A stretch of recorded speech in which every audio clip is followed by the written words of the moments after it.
Gy'ogenyiwa teba wammwe. Twamala ennaku ntono ku bugenyi nga tuddaka waffe. Nze nasanyuka nnyo okudda kubanga saayagalanga kumala bbanga ddene nga siri wali jjajjange tezikya bbiri.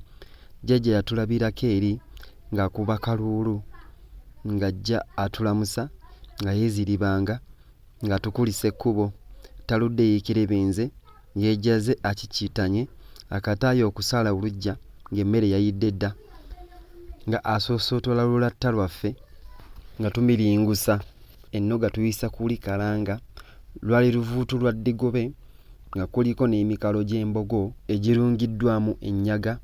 Bwe twamala okulya ebinnonogo n'ebicepere byaffe nga tunaaba ngalo tuba tunaaba nga jjajjange akasumagizi kajja kamwewuttula mu mutwe nga ffenna tuseka kazzinga kyekyebikiro mu ttumbi ly'ekiro ky'olunaku olwaddirira ng'olumbe lumugwira ekiyiifuyiifu emmambi okugenda okusala nga yaaye woowe nfa yameze ku mumwa amazzi baakafukirira bafukirira terwaviira ddala okwo nga lutaba obudde okugenda okukya ng'apookya bupoosi ennaku 3 namba nga taasulewo taasiibewo yaliwo tusulira ddala ku bunakyaddi waba wayiseewo ennaku 5 bukya tezikya 2 alwala nampita naŋŋamba nti newankubadde ondabanga neekakamuddemu bwe nti era sijja kuwona.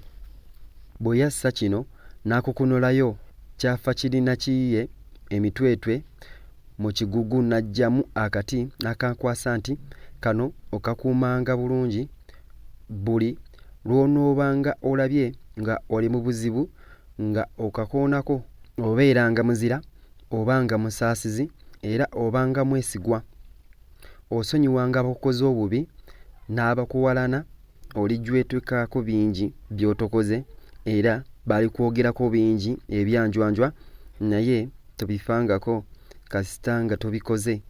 Weewalanga eŋŋambo ebitamiiza n'emikwano emibi owulirizanga okubuulirwa kwa buli muntu era n'okulabulwa naye byonna osookanga kubyerowoolezaako nga tonnabitwala tonyoomanga bantu naye ekisinga byonna obeeranga mugumiikiriza era atakyukakyuka mu bulungi ne mu bubi. Yankwata ku bibegaabega byombi n'antunuulira enkaliriza mu maaso n'amaziga bwe gamukulukutira ku kifuba n'ayongerako na bino nti emikisa gy'abajjajjaabo gikugenderengako obe muntu mulamu owese omusaayi gw'ekitiibwa era ogundegunde nnyo. N'ansiibula nga yennyamidde nti weeraba taata. Awo ne nteeka akati mu ndyanga yange ne nvaawo ng'emmeeme yange enneebisse. Enkeera yasiiba ataawa nga bamukuumako kikuba mukono. Mu kiro ekyo mu kawozamasiga yagalamira akamalirizo n'asiibula ensi eno. Ennyiike n'enkwata nnyo era ekiwubaalo n'ekyobeera ne biba bya kitalo. Emmere ne ngiggyako omulaka era oluusi nagendangako ku butuulo ndabika bijja wange we yagalamira okweraliikirira ne kunzongotosa nnyo. Nga wayise ebiro nali ŋŋenda neerabira ennaku zange olumbe olw'ekibwatukira ne lugwira jjajjange empago ye n'afa kikutuko n'ensigalira ddala kwemagazza naye eky'omukisa olwo nali mulenzi nga mpereddemu ddala ekivu.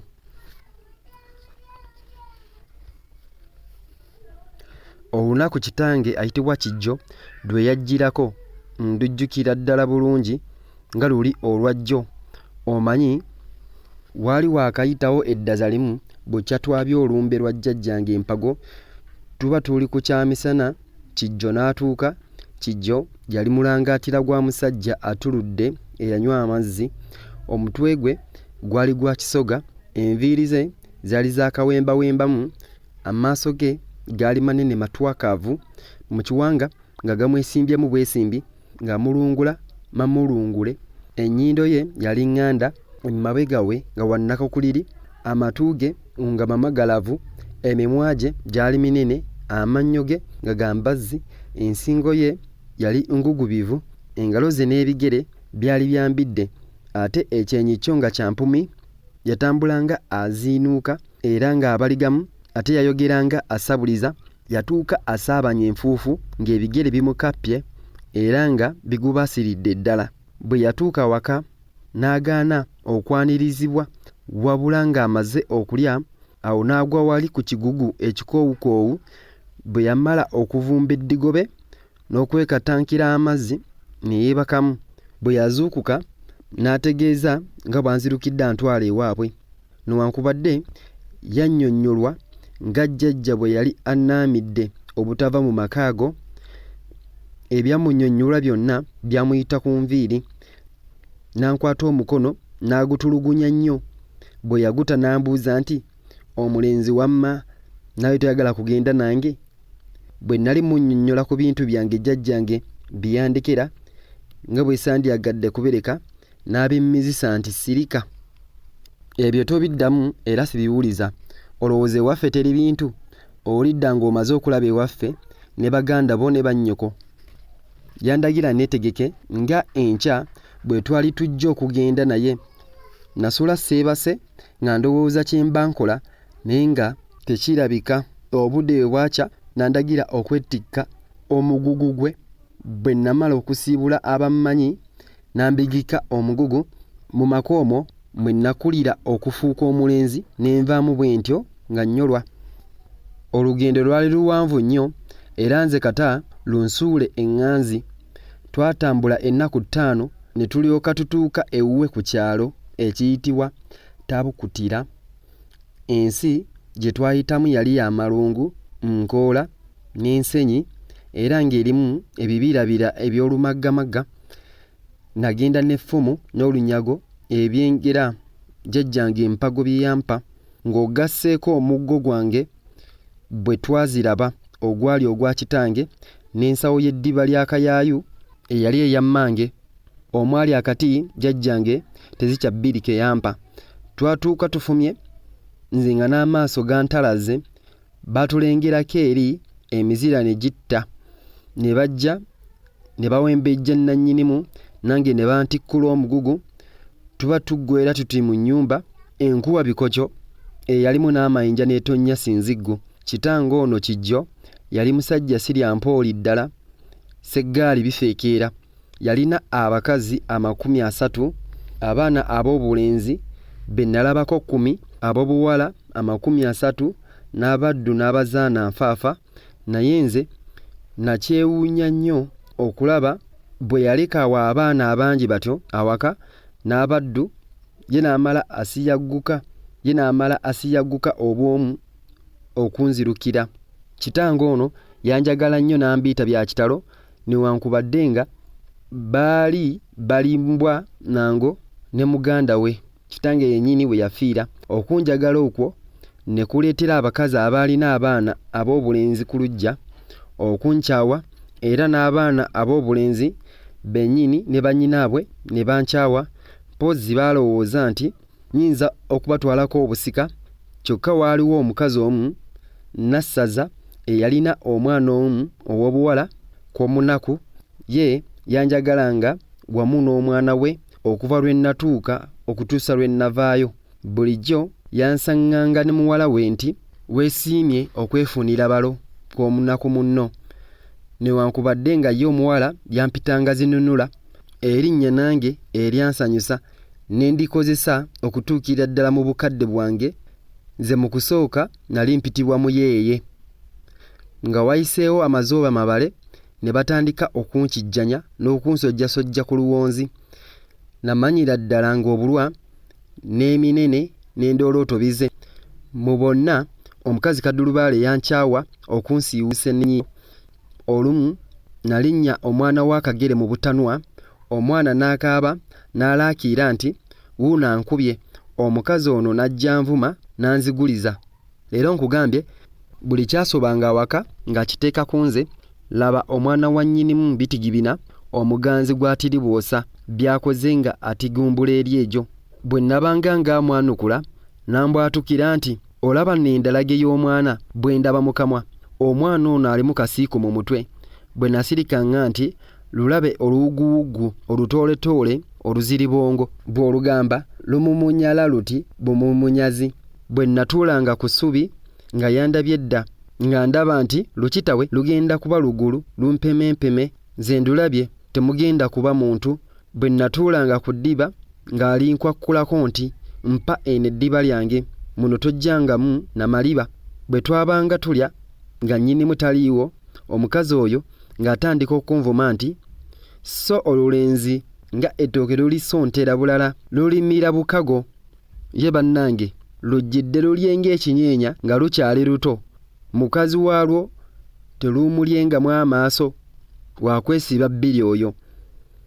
Olwo bonna nga batulika kunsekerera, ng'omu ankimba, omundi nga nziimuula, omulala nga ŋŋoola, ninsiibanga ntyo nga nsitamye nkongobadde ku maggwa, ate n'ensula nga nkukunadde ku nkato, n'enjulira gye nnava nga nayo sirabayo.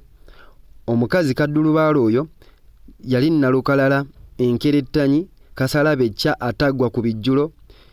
Sikulimba yali wakabagizo ddala, mpape ya mukazi. Olw'okunnondanga buli lwe natuulanga nalwedda n'ensalaga kugendanga n'omulenzi mikolo ku ttale okulunda. Mu bukulu twali tutemera kumpi kumu, ye nga muddu awaka. Mu nnaku ze nasooka okugenda naye okulunda yangayanga nnyo olw'obutono, nga mpita lugoojamye, nsonjogo, ngajaba, enjejebe era n'amannya amalala bwe gatyo. Naye lwali olwo ne musonookereza ne mukuba ekikonde ku luba, ekyamukuba ekigwo ekinene wansi n'alwirawo ddala. Teyaddayo kunkinako yadde okunkiinako, n'atandika okunjagala. Okuva olwo ne twagalanira ddala nnyo. Omukwano ogwo gwatuwanguza ebizibu ebingi ebyatulekeranga mu bulamu bwaffe mu nnaku ezaddirira, anti omanyi nga bwe guva mu ngabo. Olwali olwo omusajja n'ajja okulaba kitange, n'amunyumiza ebintu bingi ebyansanyusa. Yali musajja njasabiggu nno ate erya ntama. Bwe yasekanga ng'atetyemuka nnyindo yankolera, ate nga bw'asirika azimba ng'obudde. Nalaba amaze okunyumya, ne musaba ŋŋende naye ndabe ku byeyo. Nakkiriza. Kaddulubaale n'alinnya mu kyoto, n'akubira ddala enkanda wansi nti tomutwala, ye nno ali kugasa kyoyo asuulumba obusuulumbi. Talina kyamagezi kyakola wabula mubuulire okukuba embeekuulo n'okumottola amagambo. Ndowooza wanditutte Wakajatta. Oyo nno yali mutabani we. Ko omusajja nti nze oli eyasoose gwe njagala okutwala. Ko kaddulubaale nti nedda, ne yeetema engalike n'aleejana nga ye omusajja akonye okutuusa lwe yamubuukako obukumbu. Kitange newankubadde nga yali amaze okunzikiriza, bwe yalaba mukazi we nga aswakidde ne yeekyusiza mu kiti nga mbazzi, n'aŋŋaana okugenda. Awo ekkubo ery'okugenda naye ne lisuulwamu emisanvu. Tujja nti okuwonera awatono okufa emmimbiri, oba wayisewo ennaku nga 5 ng'omusajja amaze okugenda. Mikolo nange bwe twadda okulunda twasanga nga batulekedde akamere kanyiikuuli kati nga enva ezange bazitadde mu kibya okwali olunyaafa n'obukokkolikko. Mba nsitula nti ekibya mpuute ku nva nga sinnatandika kukoza, omuntu n'ambudduggulira amazzi mu mutwe. Olw'okwekanga ennyo ekibya ne kinsumattuka ne kigwa, enva ne ziyiika. Bwe nakyuka ndaba njiiridde amazzi nga k'omunaku ayimiridde awo ansekerera. Bwe namubuuza kyannanze okunjiira amazzi, n'anneetondera nti sigenderedde baaba. Naye bwe nasituka neekunkumula amazzi n'aŋŋamba mu kaama nti temulya nva ezo, kubanga era n'emikolo yali tannatandika kulya ng'akyatangaliridde olw'ebyo ebibaddewo. Mu kaseera ako embwa ya nnyinimu n'ejja n'ekomba enva ezaali ziyiise, naye obudde okugenda okukya nga nkalu yajjo. Okwo ke twategeerera nga babadde batulungidde kalyo kawulire, obulamu bwaffe bawonera watono. Omuwala oyo k'omunaku okumanya nga yali mwegendereza nnyo mu mpisa ze era si wa nnimi, yagaanira ddala okutubuulirako ku muntu oyo eyali ayagala okutumiza omukka omusu, n'akoma ku kigambo kimu kyokka nti kasita muwonya okufa. Okuva olwo ne tusala amagezi okuva mu kifo ekyo, kubanga twamaanyira ddala nti singa tubeera mu maka ago obulamu bwaffe bwali tujja kubutwaliranga mu ngalo. Tetwalwa ne tubbira ku k'omunaku ku kirowoozo kyaffe, naye n'akituusa ku Nassaza gye n'atasiima kirowoozo ekyo kubanga yatya nga tugenda kwolekana n'obuzibu bungi mu kkubo. Kwe kutuyita n'atubuuza nnyo kye tuva twagala okugenda era ne gye tugenda. Ne tumunnyonnyola nti olw'okukyayibwa okungi okututuusizza ne ku kuweebwa emmimbiri, ate nga bulijjo kitange tatera kubaawo, twali tumaliridde okugenda mu nsi Bulyambwa eyo gye nawulira omusajja anyumyako. Nassaza n'akomba kwerima nti nedda, siraba kye batwala baana bange. Kale bwe munaagenda munnamwoyo k'omunaku anaasigalawo ku bwani? Ekyo nno nze kyanfumitira ddala ku mmeeme kubanga nali mumanyidde era nga mweyabiza nnyo mu byonna. Ate n'atusuulayo nakano nti kale mikolo wuuyo muddu mufune bufunyi. Bwe bali bagwa mu buwufu ne babawondera ne bamala babasanga ne babazza, ye tebagenda kutta mutte. Ze nali neefubukulula era nga nseka majeemu lukufu nti Kale tetugenda. Mikolo ye n'agugubira mu nteesa yaffe eyasooka nga tumaze okugaayagaayamu mu nsonga zaffe ffenna wamu abana, ne kikkirizibwa nti tusaana tuve mu maka ago ng'akabi tekannatutuukako. Olunaku ne tulonda omwezi lwe guliba ogw'eggabogabo ate nga nnyini mutaliiwo.